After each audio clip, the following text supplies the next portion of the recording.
తూర్పుగోదావరి జిల్లా రాజమహేంద్రవరంలో ఒక దురదృష్టకరమైన సంఘటన జరిగింది.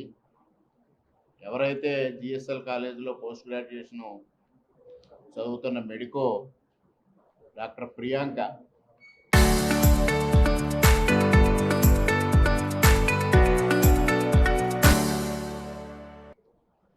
మరి దారుణంగా మృతి చెందడం జరిగింది. ఆ మృతికి ముందుగా రాష్ట్ర ప్రభుత్వం తరఫున, తూర్పుగోదావరి జిల్లా ప్రజల తరఫున ప్రగాఢమైన సానుభూతిని తెలియజేసుకుంటూ ఈ దురదృష్ట ఘటన పైన రాష్ట్ర ప్రభుత్వం, ముఖ్యమంత్రి చంద్రబాబు నాయుడు గారు సత్వరమే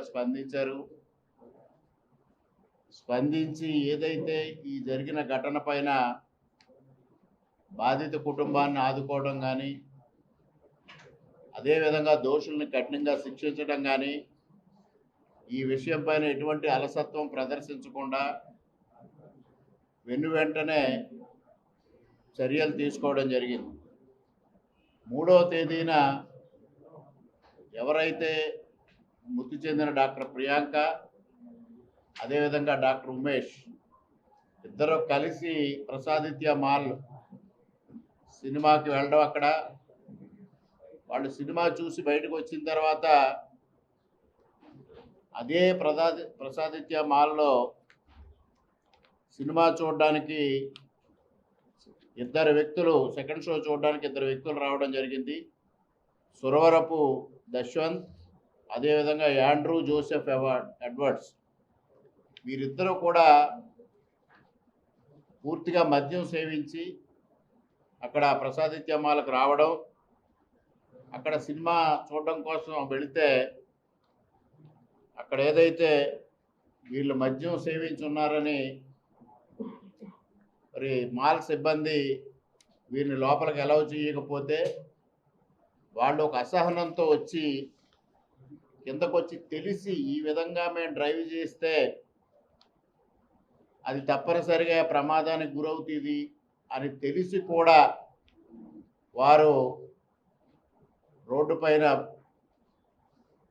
ఆ వాహనాన్ని డ్రైవ్ చేయడం, కారుని, స్కూటీ పైన ఉన్న ఉమేష్ అదేవిధంగా ప్రియాంకల్ని 2 సార్లు హిట్ చేయడం జరిగింది. మొదటగా హిట్ చేశారు, మరలా హిట్ చేశారు. ఆ కారుని నిర్వహించడం కోసం అక్కడ వాచ్మెన్ ప్రయత్నం చేస్తే వారు ఆ వాచ్మెన్ పైన కూడా చాలా హై స్పీడ్తో డ్రైవ్ చేస్తే అతను పక్కకు పరిగెత్తి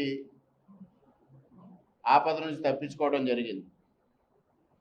అటువంటి పరిస్థితిలో ఎప్పుడైతే తీవ్రంగా గాయపడిన డాక్టర్ ప్రియాంకని స్వతంత్ర ఆసుపత్రిలో అడ్మిట్ చేయడం, స్వతంత్ర ఆసుపత్రి నుంచి వచ్చిన ఎమ్మెల్సీ రిపోర్టు ప్రకారంగా మొదటగా crime number 134/2026 under section 125B BNS 2023 అంటే ఈ విధంగా డ్రైవ్ చేస్తే ప్రమాదానికి గురవుతుందని తెలిసి కూడా చేయడం అనే ఒక సెక్షన్ కింద కేసు నమోదు చేసి పోలీసులు ఇన్వెస్టిగేషన్ చేయడం ప్రారంభించడం జరిగింది.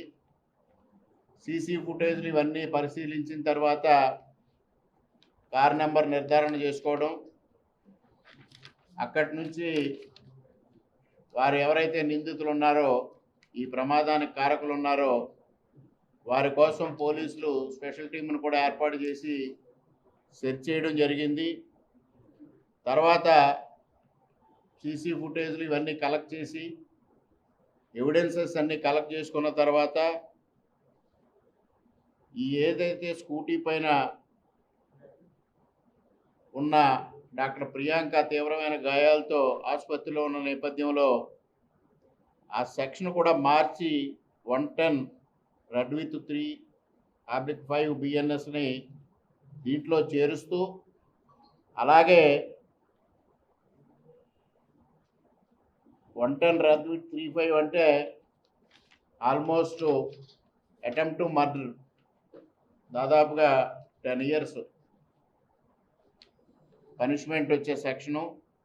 ఆ విధంగా చేసిన తర్వాత 6వ తేదీన వీళ్ళిద్దరిని నేషనల్ హైవే 216లో సర్వీస్ రోడ్ శాంతి నిలయం చర్చి దగ్గర లాలా చెరువులో వీళ్ళిద్దరిని పోలీసులు అరెస్ట్ చేయడం, ఆ తర్వాత 7వ తేదీన వీడిని మేజిస్ట్రేట్ గారి ముందు ఉంచడం, వీరికి 14 రోజులు రిమాండ్ విధించడం జరిగింది.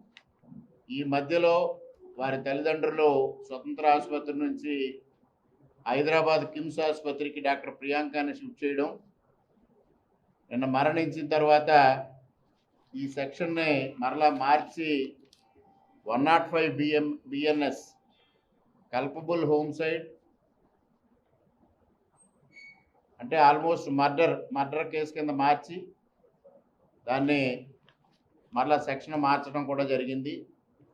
నిన్నటి రోజున ముఖ్యమంత్రి గారు ఈ సంఘటన పైన నాయకులందరితో సమీక్షించడం,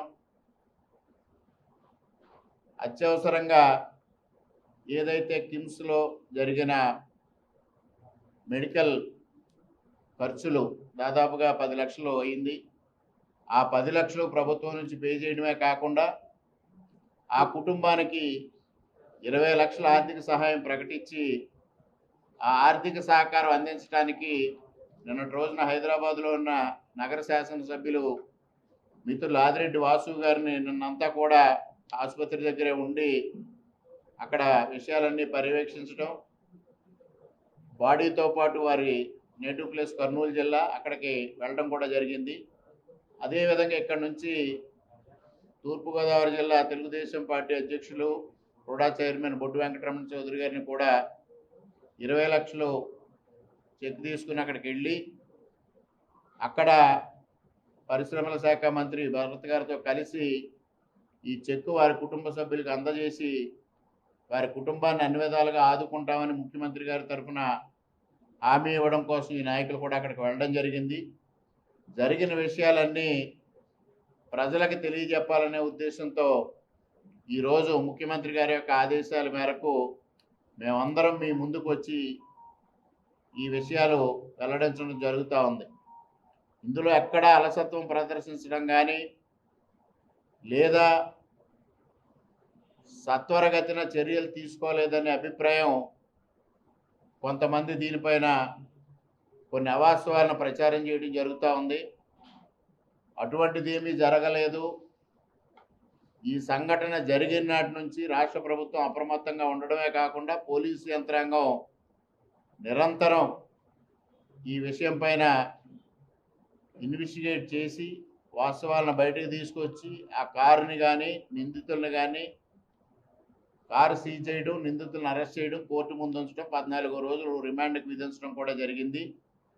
సెక్షన్స్ కూడా ఈక్వల్ టు మర్డర్ చేసినట్టుగానే పరిగణించి ఆ సెక్షన్స్ని ఇంక్లూడ్ చేయడం జరిగింది. అత్యంత కఠినమైన సెక్షన్ని మరి నిందితులపైన పెట్టడం కూడా జరిగింది. ఇటువంటి సంఘటనలు పునరావృతం కాకుండా ఉండాలనే ఉద్దేశంతో ముఖ్యమంత్రి గారు నిన్నటి రోజున పార్టీ నాయకులు, కూటమి నాయకులందరితో సమీక్షించడమే కాకుండా పోలీసు యంత్రాంగంతో కూడా సమీక్షించి పోలీసులకు కూడా కఠినమైన ఆదేశాలు జారీ చేసి రాజమండ్రిలో ఎక్కడ ఈ మద్యం సేవించి డ్రైవింగ్ కానీ లేదా మారక ద్రవ్యాలు సేవించి డ్రైవింగ్ చేసే వ్యక్తులు కానీ మాదక ద్రవ్యాలు సేవించే వారిని కానీ కఠినంగా శిక్షించే విధంగా చర్యలు తీసుకోవాలని ఆదేశాలు జారీ చేశారనే విషయాన్ని ఈ సందర్భంగా మీ అందరికీ తెలియజేసుకుంటూ ఉన్నా.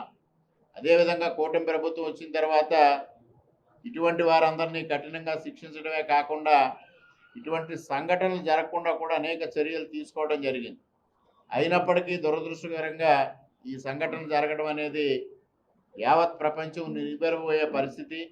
ముఖ్యంగా చేతికి అందిన ఒక మెడికో పీజీ చదువుతున్న డెర్మటాలజీ పీజీ చదువుతున్న ఒక మెడికో ఈ విధంగా మృతి చెందడం అనేది చాలా విచారకరమైన విషయాన్ని కూడా ఈ సందర్భంగా మీకు తెలియజేసుకుంటూ ఆ సంఘటన పట్ల ముఖ్యమంత్రి గారు చెందిన ఆందోళనను మీ ముందుకి తీసుకురావాలనే ఉద్దేశంతో మేము ఈ రోజంతా నాయకులంతా మీ ముందుకు వచ్చి ఈ విషయాల్ని వెల్లడించడం జరిగిందనే విషయాన్ని కూడా ఈ సందర్భంగా తెలియజేస్తా ఉన్నా.